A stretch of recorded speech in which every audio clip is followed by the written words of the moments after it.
Hi water signs! Welcome po sa ating channel at ito ang inyong Daily Gabay Tarot Reading for November 15, 2023. Please be reminded that this is general reading po, so maaari kayo makarelate o hindi. Just take what resonates. Gamitin ang reading na ito bilang gabay lamang. Balik po kayo dito bukas para sa ating Daily Gabay Tarot Reading. Please like, subscribe, and click bell button for notification para po updated po kayo sa Daily Tarot Reading natin. Para po sa gusto magpa-reading, maaari nyo pong makuha ang link na sa description box po ito. Message nyo lang po ako sa messenger. Maraming salamat po. Spirits guys, ano po ang ganap? Ano po ang...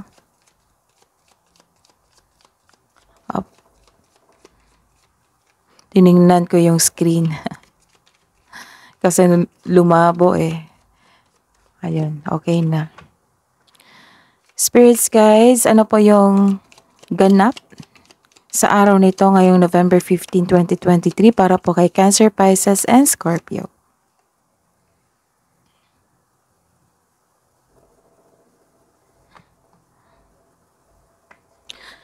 Nagkaroon ng self-doubt dito, nagkaroon ng confusion, and may namuong sekreto or may nalaman kang sekreto kaya confused ka and nagkaroon ng self-doubt.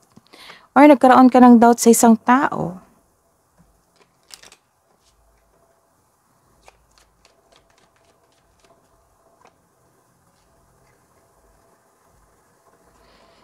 Nang dahil sa sekreto na ito, nagkaroon ng suffering dito.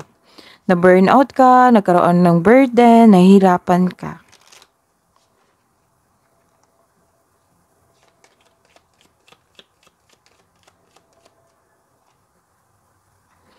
Don't worry, may loyalty dito. May nakita kong loyalty dito.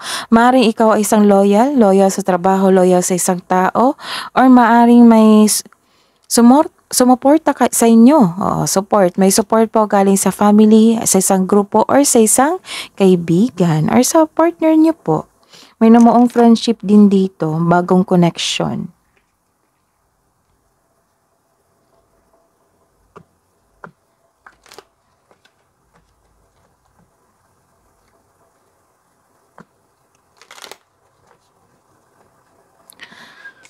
Spirits guys, ano po ang mensahe niyo po para kay Cancer, Pisces, and Scorpio ngayong November 15, 2023? Enlightenment. After the secret, after this burden or suffering, nagkaroon ng enlightenment. So, pursue spiritual growth. Connect to your energy, connect to your intuition also. Connect to the universe.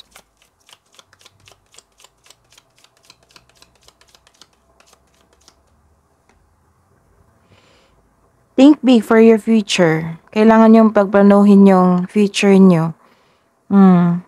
Kailangan yung i-work out. May potential kasi na maging successful kayo kasi may potential na enlightenment dito. So magkakaroon po kayo ng inspiration na motivate po kayo to work things out. Spirits guys, ano po yung energy ni Cancer, Pisces, and Scorpio ngayong araw na ito, ngayong November 15, 2023. Clarification po sa reverse card po.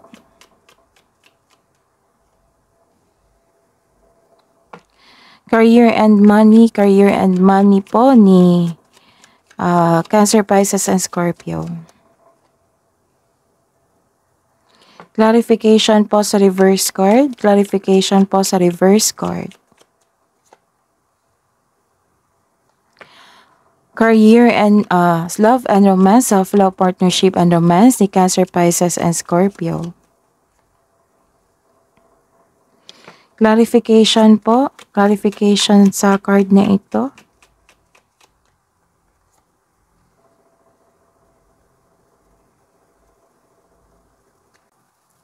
By the way, water signs, Cancer, Pisces, and Scorpio, may uploaded na po yung monthly reading natin for December 2023.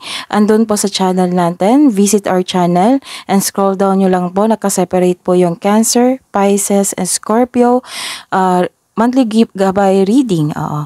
Monthly reading po natin, gabay.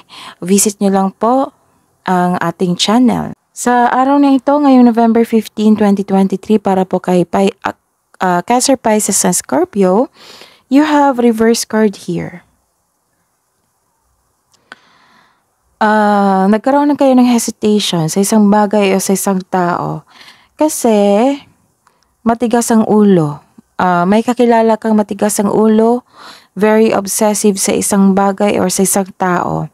Or nawalan kayo ng gana sa araw na ito. Kasi nagkaroon ng delay dito kaya pala nagkaroon ng self-hesitation and hesitation dito. Confusion self-doubt. Nagkaroon ng hesitation to take an action kasi nagkaroon ng delay, nagkaroon kayo ng unhealthy relationship sa trabaho nyo, sa inyong karelasyon, or sa isang kaibigan. And the clarification is, nagkaroon ng conflict. Nagkaroon ng conflict kasi may nalaman kang sekreto, and dahil nito na you are suffer, mabigat ang loob mo. Nagkaroon kasi ng pag-aaway dito argument, conflict, may pagkawala, paninirang puri o palulokong magaganap. So mag-ingat sa isang manuloko. Mag-ingat sa mga sinasabi at ginagawa mo sa isang tao. Maaaring maging sensitive ito na magkaroon kayo ng away or conflict or tampuhan. So this card tells you na ang pagkaroon ng pagtatalo o pag-aaway sa isang relasyon ay natural element lamang of all relationship. Dito mo makilala ang sarili mo kung paano ka mag-handle sa isang sitwasyon. At dito mo rin malalaman kung tamang tao ba tong kaharap mo. Kung kaya ba niyang sitwasyon. Dito mo yun matetest yung obstacle sa inyong relasyon. Ayun. And sa career and money. Sa career and money, this is a reverse card. You are feeling defeated. You felt defeated. Ilan sa inyo makakaranas na maraming kaaway or may kaaway, kaya mag-ingat. Marahil itong kaalitan mo sa trabaho. Galing ito sa trabaho. May sitwasyon din na kahit hindi kaya, laban pa rin. Kahit na-burnout ka na, laban pa rin.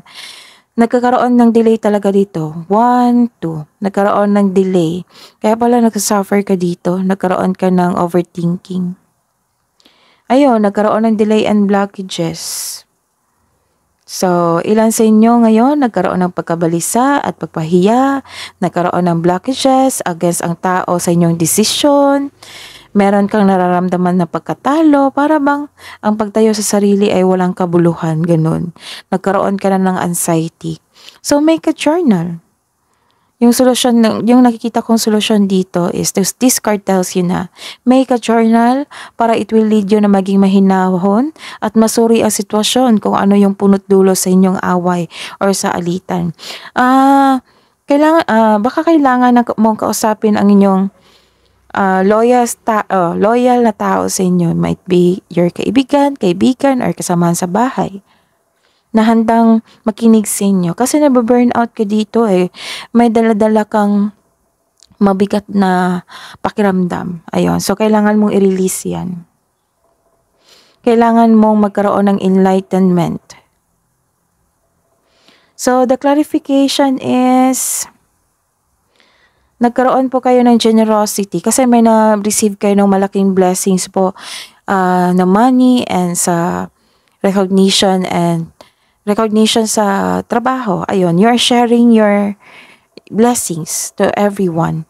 Sa inyong family, kaibigan mo, kaibigan, ayun. You are sharing resources. Matulungin ka. Madali kang maawa at matulungin. Nagkaroon ng generosity dito. So, hindi kayo madamot, matulungin po kayo. May nare-receive kang malaking pera ngayon. Pwede ring return investment po ito. Ito ay parating na. Nagdudulot ito ng kasiyahan mo. May nakita kong promotion dito sa trabaho. So, congratulations. This card asks you to consider helping someone at work. Ganda. So, ayun lang. May problem. Maganda ang inyong kaperahan at karera. Pero may problema ka po sa relasyon sa inyong kapwa dyan sa inyong trabaho. And sa buhay pag-ibig, you are walking alone. You are walking alone, walking away, moving on. You are decided to move on. You are walking away from a relationship that no longer serves you. Posibleng nagkaroon ng unhealthy relationship dito, kaya nagdesisyon itong iwan. It may be ikaw to o kapareha mo. Pwede rin ito sa pamilya mo o matalik mong kaibigan. So, nag-walk away. May nag-walk away. Sa clarification po, this is good news po, don't worry. Kasi may nakita ako ditong good news, oo. Because new love is coming, maaring parating po ito siya. Parating yung nag-move on or umalis sa inyo. Maaring parating siya or maaring bagong tao ito, bagong energy. So this card tells you na the divine is offering you a new love. Yes, may parating po na bagong pag-ibig which can arrive in many forms such as self-love, new relationship, or a new connection. Kasi may nakita akong new connection dito na friendship, right? Sabi ko kanina. So, ayun, a new connection sa isang tao na maghahatid ng love, peace, and happiness sa inyong buhay. So, at the end of the day, na magiging happy din kayo. So, don't worry. This card asks you to be open sa pag-receive ng gift na ito kasi blessings from the universe ito. Dahil ito ay nakatadhana sa inyo. So, dapat open arms mong tanggapin ito. Sa mga may relasyon, magkakaroon kayo ng renewal of love. Very supportive at mahal na mahal nyo ang isa't isa. Masaya kayo ngayon at dahil masaya kayo, nagkaroon ng positive emotions flow. Pwede din may buntis dito or the arrival of a new baby. So, congratulations. Ang ganda, di ba? Nagkaroon ng burdens dito. Nagkaroon ng mapait na sinapit.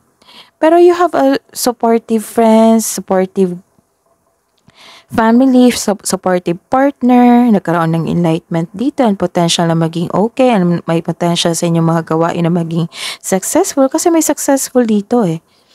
Kasi hindi ka madamot, you're sharing your resources, your blessings na na-receive mo. Sharing to everyone. Kaya balik na balik yan sa iyo eh.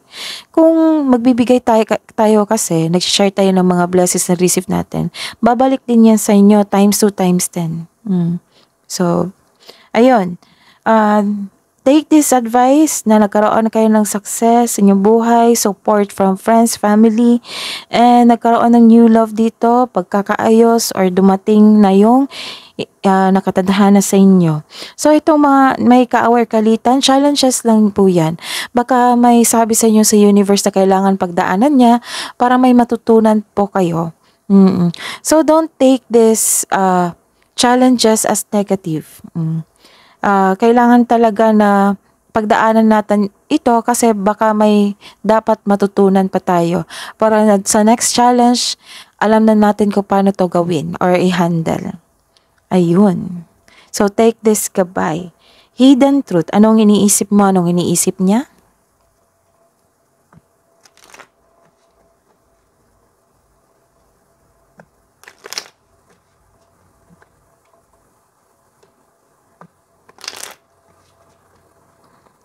Spirits guides, anong iniisip mo, anong iniisip niya para po sa mga single na Cancer, Pisces, and Scorpio? I regret lying to you.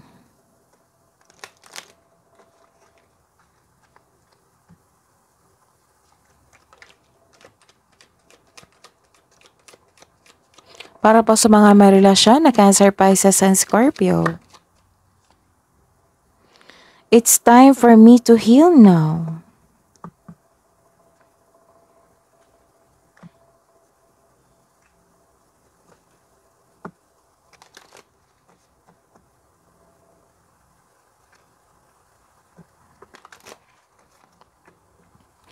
Spirits guides, advice nyo pa para sa mga single, Cancer, Pisces, and Scorpio ngayong November 15, 2023. Bloom even if no one is watching.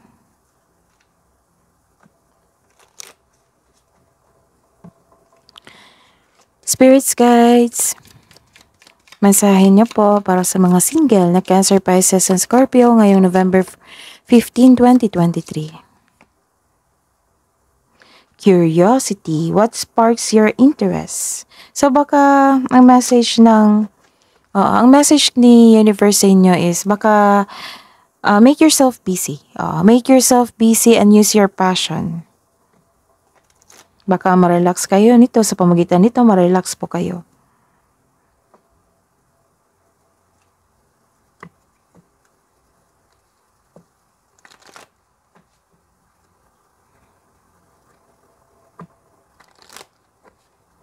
Spirits guides, ano po yung mensahe niyo po sa mag-asawa, sa couple natin, sa mag-jowa, Cancer, Pisces, and Scorpio sa araw na ito ngayong November 15, 2023. Remarkable. Notice everything remarkable about your relationship.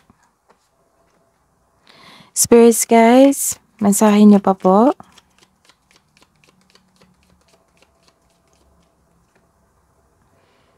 Enlightenment and enlightenment. Maaring may ganap sa araw na ito na nagkaroon ng enlightenment, realization, enlightenment na maging okay na kayo from sufferings and burden, from sadness. Sa araw na ito, magkaroon na ng enlightenment. With enlightenment, there is no separation. We recognize that we are one with the divine.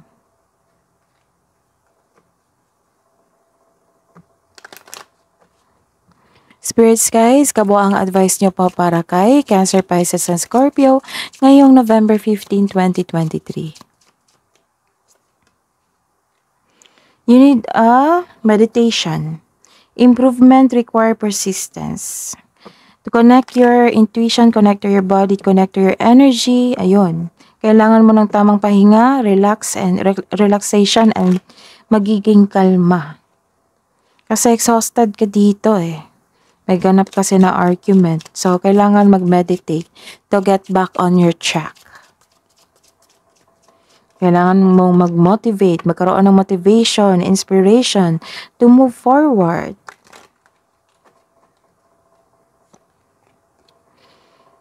Create inner harmony. Ikaw lang po yung magkakagawa ng solusyon sa sinapit mong mapait na sinapit, oo. Ikaw lang po yung makawala sa inyong emotion po. So, kailangan mong i-work out yung inner child mo. Baka nagkaroon ka ng problema sa inner child mo. Kailangan mong i-work out mo yung sarili mo to connect to your body, to your energy, to your mind, to your intuition. Para mabigyan ng solusyon ang inyong matagal na problema sa isang tao.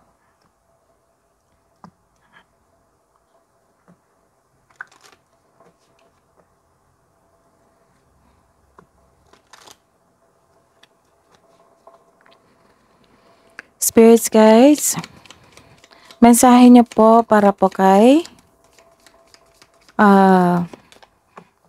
Spirits guys, angels, archangels, guardian angels, mensahe niyo po para kay Cancer, Pisces, and Scorpio ngayong November 15, 2023.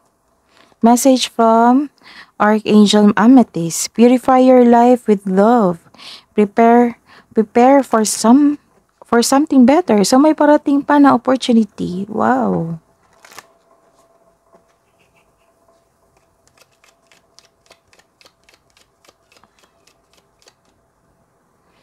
And message from Seraphim Seraphiel.